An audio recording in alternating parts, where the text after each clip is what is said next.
just brings forth the beauty that is here.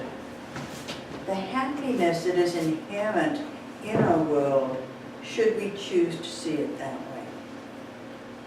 Dr. Ernest Holmes, in the book Living the Science of Mind, which is our annual book for the year, talks about what it really takes to be happy and the energy involved. On page 409, says it takes no energy to love. It is hate that is destructive. It takes no mental or physical energy to be happy, but unhappiness and morbidity consumes so much energy that it devitalizes us mentally and physically. It does not take mental or physical energy to build up hope. It is despair that blocks us. All it takes to be happy is faith. Page 409. And this is what the topic is for this week, is the will to live. And the will to live actually relates to the will to be happy. Because who wants to live a life that is not based on happiness, not based on love? You know, as Reverend Carolyn was telling us, love is the highest power there is. Of all the emotions that you can think of, love and joy and peace, love comes up every single time for people.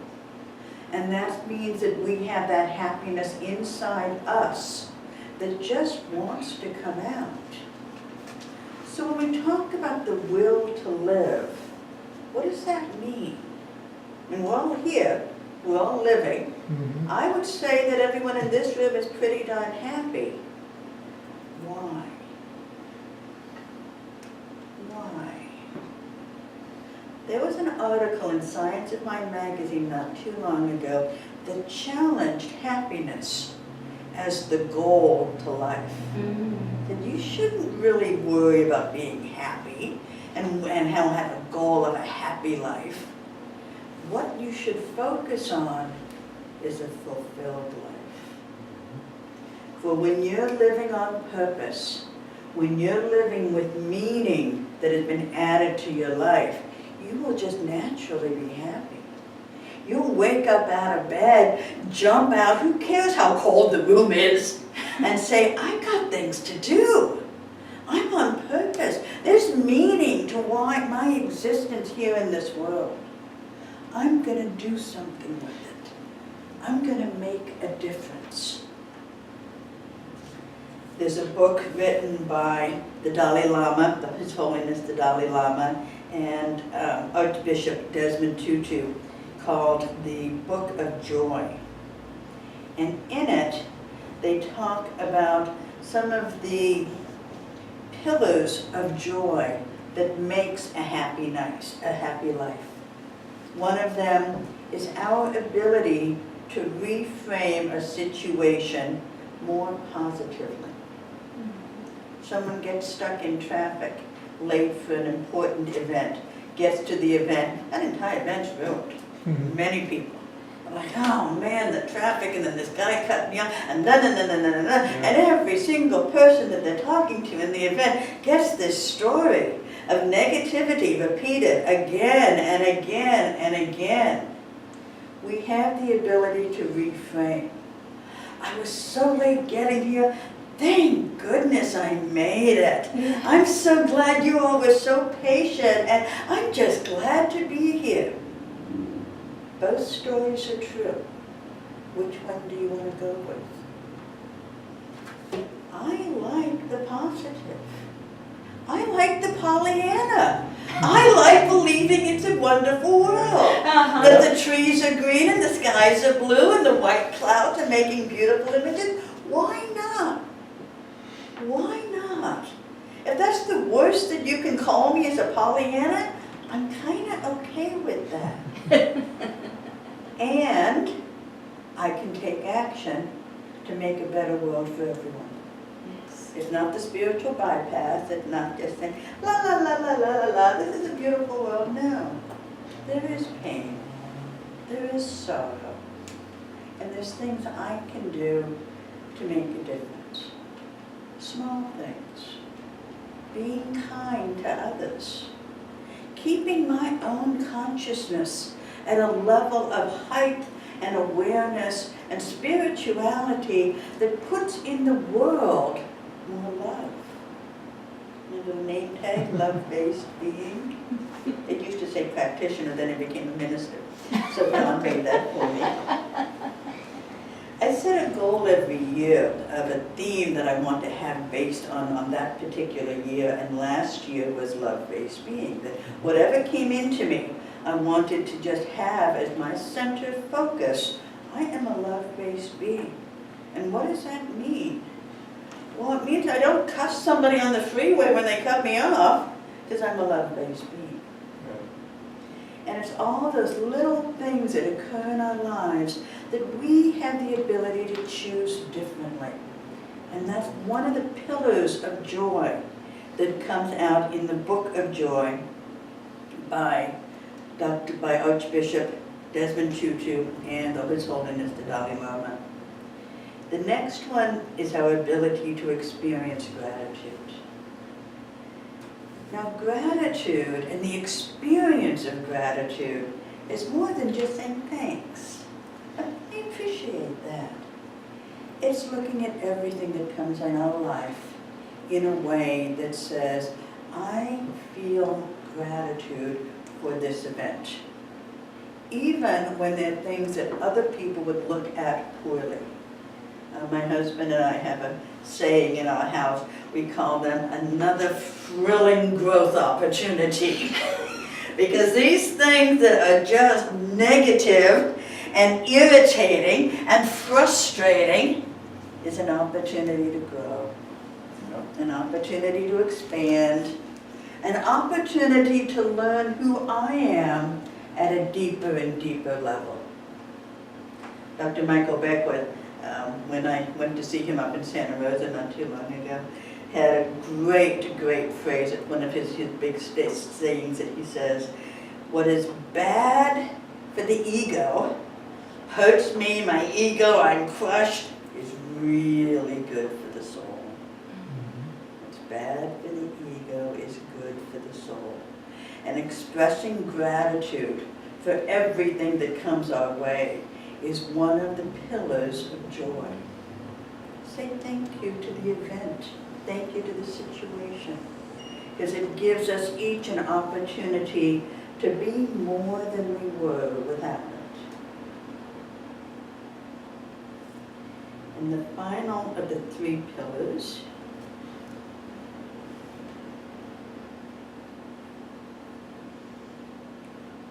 is to choose to be kind and generous. And again, there are so many situations that occur in life that you just want to roll your eyes at.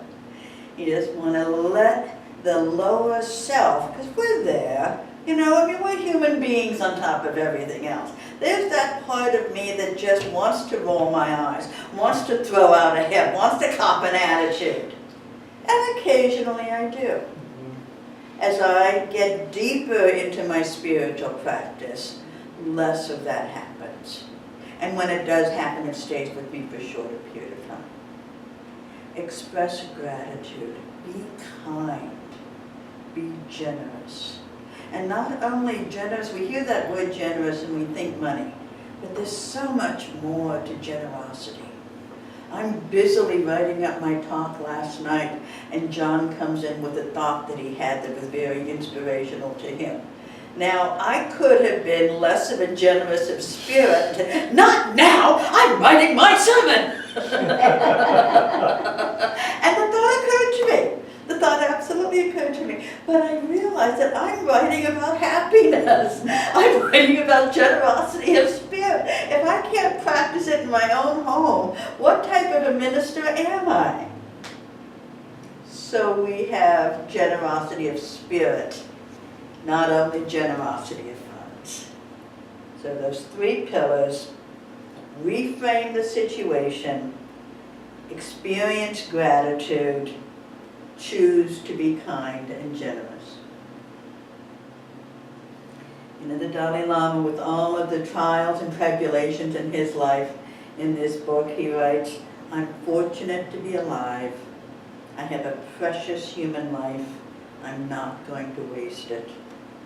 And if anyone follows Archbishop Desmond Tutu's works, one of the words that he uses so often is wonderful. Mm-hmm. Wonderful. Filled with wonder. Think about that 2-year-old. Wow! Wow, look at this hand! The children are the ones that we can get inspiration from to live the wonderful life. They'll laugh when the wind blows their hair back. When was the last time we had such simplicity in our lives that we got that degree of happiness to just laugh out loud because the wind blew our hair? Be like the little children. See wonder everywhere. You know, one of the movies that was also recommended as one of the materials for today is Tuesdays with Maury. Has any of you seen that? Oh, beautiful. John and I found it on YouTube, so if you are interested in watching it, really good, heartfelt movie. Tuesdays with Maury. It's about a journalist, a sports journalist. So, you know, he's always on, right? There's always a sporting event, and it's a very, very hectic life that he leads. Too busy to get married to the woman he's been dating for 7 years, constantly going on road trips, and he happens to see a TV news story about a college professor of his, Maury, who was dying of Lou Gehrig's. So since he's bopping around the world anyways, doing these sporting events, he stops by. It's about 700 miles from where he lives. He stops by to say, "Hey, Maury, sorry to hear you're dying, gotta go."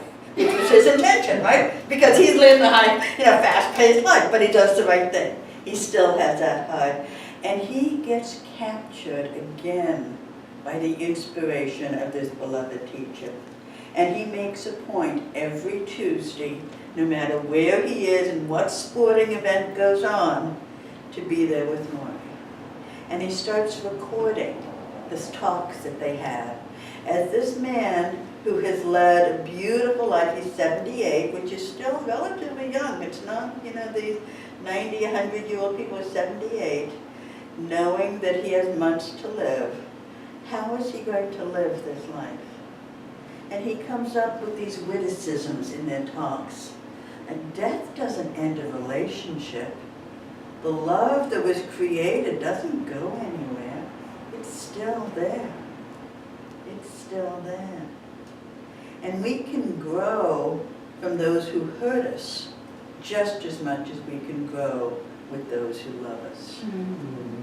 Mm-hmm. Beautiful things. If Maury spends his time thinking about life and sharing it with Mitch, his ex-student. Maury's wisdom talks about devoting yourself to loving others, devoting yourself to your community, devoting yourself to create something that gives you purpose and meaning. So back to purpose and back to meaning. And it doesn't have to be these great, grandiose things that some of our wonderful leaders have done. You could have meaning in your life by raising children who have good values, strong commitment to themselves, to higher purpose, to higher value. You can have meaning in your life by choosing to be a love-based being, to walk with kindness. I used to travel a lot on business, a lot. Like 100,000 miles a year. I mean, I was just always on the road, and it was international travel, 10, 20 hours per trip. The type of life that causes frustration and irritation and impatience. Because, I remember almost every time I get home, I wanted a peanut butter and jelly sandwich. Do you know you cannot get those in restaurants? When you just really want a glass of milk and a peanut butter and jelly sandwich. Like, first thing I would do when I got home was always have my peanut butter and jelly sandwich. But I recognize that even in this frenzy of a life of travel, what I could do that would add meaning was to take my experience on the plane, in the airport, in the cab, checking to the hotel, all this stuff, and keep a consciousness of love. Keep a consciousness of light and beauty and energy, no matter what. Yes. The flight gets delayed, the turbulence in the air, they run out of the food I want on the plane, the reservation is messed up, the luggage gets lost. I lost my computer once. Oh well, what do you do? You know, hey John, 'cause I left it at home actually, and he shipped it.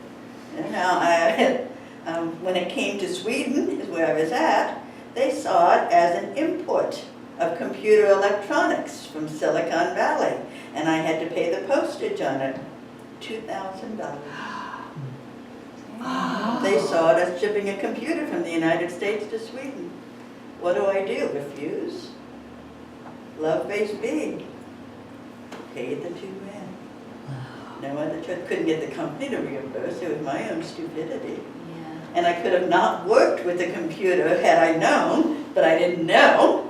So, you know, could I rail against it? Sure I could have.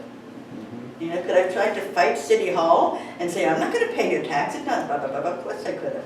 Would it have worked? Not in the 1 week I was going to be in Sweden that I needed the computer for. So how do we choose to live? And if we make that choice to live on purpose, it's amazing the things that are going to come to you that are not on purpose, that give you an opportunity to truly live your life the way we have been designed to live it. You know, as I was getting things ready last night, I was thinking about my practitioner studies, actually. And one of the things I had to do in practitioner studies, and I don't know if others had to do this, was to write your own funeral. Oh, yeah. Yeah. I remember. You want to talk about figuring out if your life is on purpose. Write your own memorial service. My goodness, was that powerful. And I was talking to my 19-year-old niece about the experience. We're taking a drive, I think going up to San Francisco. And she, you know, really interested in the process. I had one little song that said, instead of this little light of mine, it was this little life of mine. And as we ending the ceremony, we're dancing out the room with the song I could have danced all night. Celebration of life. Celebration of life. But in talking with her about it, she asked me, she goes, wasn't it scary to write that? And you know, for me it wasn't. It wasn't scary at all. But I turned the question around to her. I said, no, it's not scary for me. Does the thought of dying, 19 years old, scare you? And she's an old soul. You know, one of these old souls. So she was quiet. She was really, you could tell, thinking about it. You see, no, Auntie Kathy, dying doesn't scare me, but living without purpose does. 19 years old. This is a millennial generation speaking. This is a generation that's going to set the laws for us, for our country, for the world. And if that statement is any indication of what the millennials are thinking, we really are going to be living in a wonderful world. It was really inspiring for me to hear that.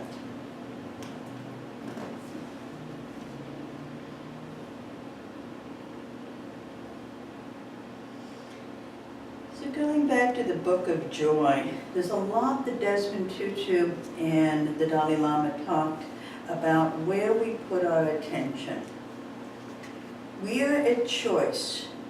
We can choose good, we can choose bad, we can choose positive, we can choose negative. When we focus on our own suffering instead of others, when we choose to believe in separation rather than that invisible connection with the divine, we are stopping the joy from coming into our lives. There's an old Cherokee story about the two wolves that exist inside each person. And the grandfather is telling this story to his grandson, that one of the wolves is the bad wolf. This is the wolf of evil, of envy, of jealousy, of hatred, of destruction. The other wolf is the good wolf. And it's the wolf of love, of mercy, of happiness, of joy and contentment. And the grandson is listening sagely to his grandfather. And he looks up and he asks him, "But grandfather, which wolf will win?" And the grandfather smiles, glad to be asked the question. He said, "Well, grandson, the wolf that wins is the wolf you feed." Yes. Oh, yes. Which wolf do you want to feed today? Do you want to feed the wolf of happiness? Or do you want to feed the wolf of fear? Fear, false expectations appearing real. F-E-A-R. False expectations appearing real. I choose happiness. How about y'all? Oh, yeah. Happiness, yeah. Happiness. Let us pray.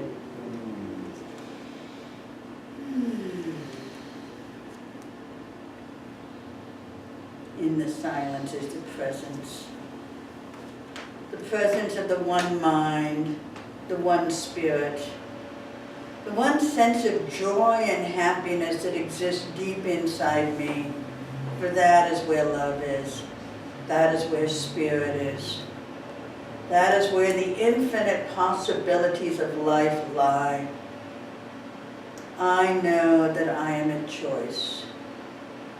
I know that the passion within me brings forth the meaning to my life.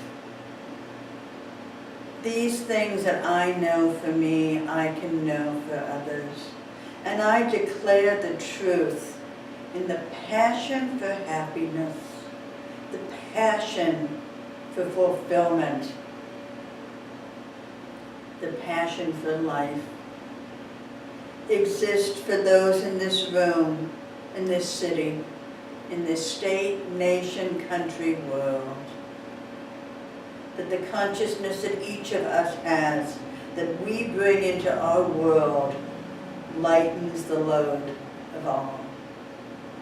Adds the light of spirit into our immediate vicinity, and is the example that others can see of leading a spirit-filled life. I have so much gratitude in my heart for this ability and this knowledge and these teachings that let me choose happiness, that let me choose the passion inside me, the fire in my heart, to be here now, to speak before all of you, to live a love-based life. With this gratitude filling me full, I let go of these words, letting God, and invite each and every one of you to help me anchor what I've spoken today by saying together, and so And so it is.